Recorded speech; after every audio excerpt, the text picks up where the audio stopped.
나의 종 야곱아, 너는 두려워하지 말아라. 이스라엘아, 너는 무서워하지 말아라. 나 주의 말이다. 보아라, 내가 너를 먼 곳에서 구원하여 데려오고 포로로 잡혀 있는 땅에서 너의 자손을 구원할 것이니 야곱이 고향으로 돌아와서 평안하고 안정되게 살 것이며 아무런 위협도 받지 않고 살 것이다. 내가 너에게로 가서 너를 구원하겠다. 나 주의 말이다.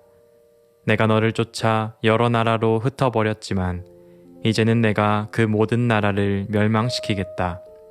그러나 너만은 멸망시키지 않고 법에 따라서 징계하겠다. 나는 절대로 내가 벌을 면하게 하지는 않겠다. 예레미야서 30장 10절에서 11절 말씀. 우리는 일상에서 늘 크고 작은 불안을 느끼며 살아갑니다. 뉴스를 틀면 어디선가 일어나는 사건 사고에 불안해지고 경제 상황을 보며 미래에 대한 걱정이 밀려오기도 합니다. 우리의 삶이 단단하고 안전한 기반 위에 서 있지 않은 것처럼 느껴질 때가 많습니다. 요즘처럼 어려운 시기는 우리 대부분이 가정과 일터, 그리고 사회 속에서 언제 불안이 엄습할지 모르는 상황 속에 서 있는 듯 합니다. 예레미야 30장의 이스라엘 백성도 마찬가지였습니다. 포로가 되어 나라를 잃고 자신들의 모든 삶의 기반이 무너진 그들은 두려움과 불안 속에서 하나님께 탄식했습니다. 그리고 오늘 본문에서 하나님은 그들에게 두려워하지 말라, 내가 너를 구원하겠다고 말씀하십니다. 흥미로운 점은 이 약속이 모든 상황을 즉시 해결해 주겠다는 약속이 아니라는 것입니다. 여전히 그들의 삶에는 어려움이 남아있고 싸워야 할 환경이 남아있었지요. 이런 와중에 하나님이 주시는 평화는 모든 불안을 즉시 사라지게 하는 해결책이 아니라 불안 속에서도 발견할 수 있는 길이 됩니다. 오늘 바로 이 평화의 길을 어떻게 찾을 수 있을지 함께 생각해 보고자 합니다. 첫째로 평화의 길은 일상에 집중하는 것에서 시작됩니다. 불안정한 환경 속에서 가장 흔들리는 것이 일상입니다. 우리는 불안감에 사로잡히면 일상의 소중함을 잃고 당장의 문제나 미래에 대한 걱정으로 인해 모든 것이 흐릿해지기 일쑤입니다. 그러나 하나님께서 주시는 평화는 우리가 모든 문제를 해결하지 않아도 일상의 소소함을 붙잡을 때 새롭게 시작됩니다. 일상에서 의미 있는 순간들을 되찾고 현재의 작은 일에 최선을 다하며 하루를 살아가는 것. 바로 거기서부터 평화는 다시금 피어납니다. 그 속에서 하나님이 내 하루 속에 함께 하신다는 평온한 믿음이 새롭게 자리 잡게 되는 것입니다. 두 번째로 평화의 길은 내 불안함을 직시하는 것에서 열립니다. 불안을 피하지 않고 오히려 그 불안 속으로 들어가 볼 때 평화의 가능성이 보이기 시작합니다. 불안정한 현실을 직시하고 인정하는 것이 오히려 평화의 길을 만드는 것입니다. 우리 주변의 불안 요소들을 무작정 없애려 하기보다는 그 안에서 내가 붙잡을 수 있는 작은 확신과 가치를 찾아보는 것입니다. 불안을 피하고 무시할수록 그 힘은 더 커지지만 하나님께서는 우리가 그 불안 속에서도 스스로를 돌아보며 하나님이 주시는 힘을 경험하기를 원하십니다.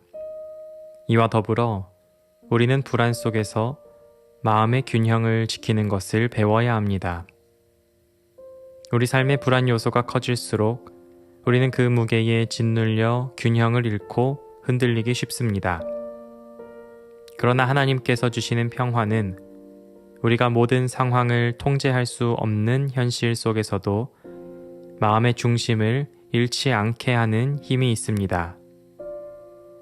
균형을 유지하는 마음은 불안한 상황에서도 주님이 내 곁에 계신다는 확신을 지키게 해주며 불확실성 속에서 의연하게 걸어가게 해줍니다. 불안할 때마다 하나님 안에서 균형을 찾는 법을 연습하다 보면 세상이 흔들릴 때에도 우리 마음속 중심은 흔들리지 않을 수 있습니다. 셋째로 평화의 또 하나의 길은 주어진 것에 집중하는 것에서 발견됩니다. 우리는 미래에 대한 불안이 평화롭지 못하게 만든다고 생각합니다. 하지만 사실은 이미 주어진 일상의 소소한 것들에 집중하지 못해 불안을 키우는 경우도 많습니다. 그리스도께서는 내일 일을 염려하지 말라고 하시며 오늘 내게 주어진 순간들에 충실할 때 그 속에서 평화를 누릴 수 있다고 말씀하십니다. 어쩌면 불안감은 우리가 모든 것을 가지고 있지 못해서가 아니라 지금 내 앞에 놓인 것들에 충실하지 못해 생기는 것일지도 모릅니다. 현재에 충실할 때 우리는 하나님께서 우리에게 허락하신 오늘을 더 깊이 감사하며 살아갈 수 있습니다. 마지막으로 평화는 현재의 과정을 신뢰하는 마음에서 자랍니다. 우리 삶의 과정은 때로는 험난하고 가끔은 그 과정이 의미 없는 것처럼 느껴지기도 합니다. 그러나 하나님께서 허락하신 모든 과정에는 이유가 있으며 우리의 성장과 깊은 평화로 가는 길이 담겨 있습니다. 과정 속에서 하나님께서 나를 이끄신다는 믿음을 가지는 것, 그것이 진정한 평화의 시작일 수 있습니다. 하나님은 우리의 여정 가운데서 동행하시며 그분의 계획이 완성되기까지 결코 멈추지 않으십니다. 하나님은 모든 어려움을 한꺼번에 해결해 주실 수 있겠지만 때로는 과정 속에서 우리가 성장하기를 기다리시며 우리를 돌보십니다. 이 과정 속에서 하나님이 나와 함께 하신다는 고백이 진정한 평화의 근원이 될 수 있습니다.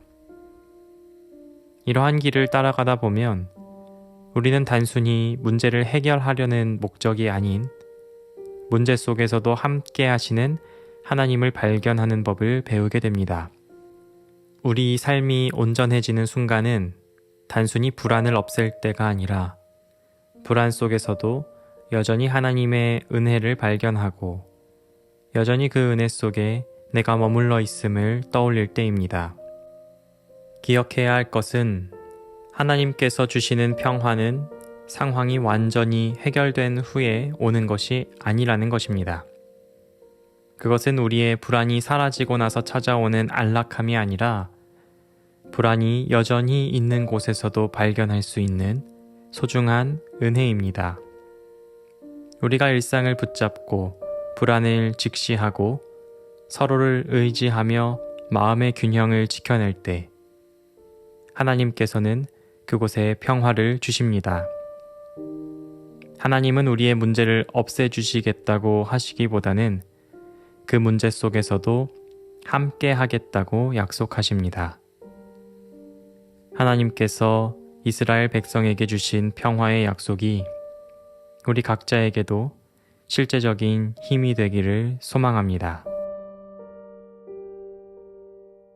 거룩하신 하나님, 삶의 불안 속에서도 함께 해 주셔서 감사합니다. 우리의 연약한 마음을 붙들어 주시고 주님의 평화를 허락하여 주십시오.